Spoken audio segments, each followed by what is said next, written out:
This is Letter to Sons. I'm Doug Keating. Welcome to a new short series of videos in which I'm going to describe my experience attending Premier League matches. Today, episode 1, the first match I ever went to, the North London Derby. If you are a Premier League football fan like I am, August is always an exciting month. The season starts soon. Wondering whether or not to watch this video? Ask yourself this question. Do you want to attend a game?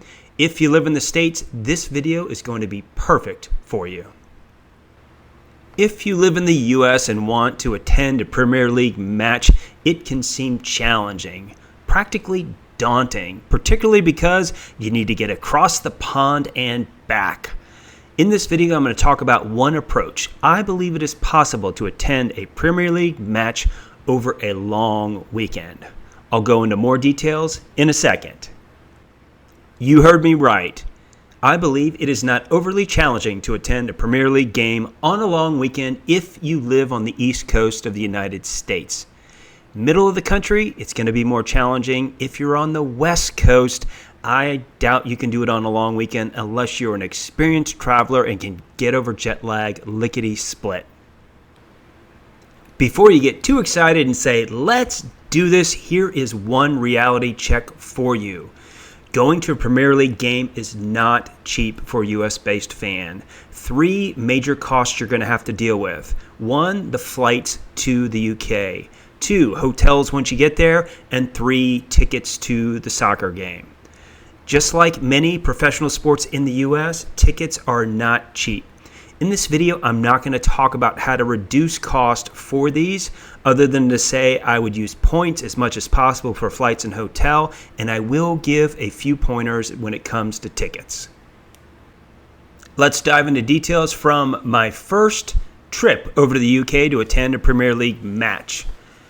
We had to pick a team. I asked my wife to make the selection. I recommended a London team. Getting to London is going to be easiest from the States. She picked Tottenham. Now, some of you are probably smiling because you know how this story ends. I won't talk about Tottenham at this point other than to say 2 years ago, my wife and I went to Tottenham versus Arsenal, the North London Derby. Heated rivalry. You see here a few pictures wearing our swag, having a good time watching this game. Here is a high-level summary of our trip. We went in January of 2023 over a long holiday weekend. The duration was 3 days. It included my wife and I would consider this a couples trip. Our goal was to have fun and experience Premier League match supporting the Tottenham Hotspurs. The sites we planned to see, London, South Kensington, that's where we stayed, as well as Tottenham Hotspur's football stadium, which I must say is world class. You can also see we stayed in London the entire time, no day trip since it was going to be a quick turn. Our schedule was pretty straightforward for the 2 days we were there. Day 1, we arrived, checked into the hotel, and then strolled the Hyde Park area to include Buckingham Palace en route to a food tour. You heard that right. London is a food city. Most people don't know that. I highly recommend taking a food tour if you get a chance. In this case, it was over by the Borough Market. Day 2 was all about exploring South Kensington, the neighborhood we were in, attending the football match, and then having a pub crawl in the local pubs to end our adventure. Here are some best practices and lessons learned based on our trip. Overall, Premier League matches are awesome. This was my first one. I highly recommend if you're a US-based Premier League fan, get to a game and experience a match. Best practice-wise, we stayed in South Kensington, which I believe is a great location for couples, a very romantic part of London. As I mentioned before, take a food tour. It's probably going to be better than you would expect. And regarding transportation, for heaven's sake, do not rent a car. Take the tube, especially when getting to and returning back to your hotel from the game. We learned some lessons along the way.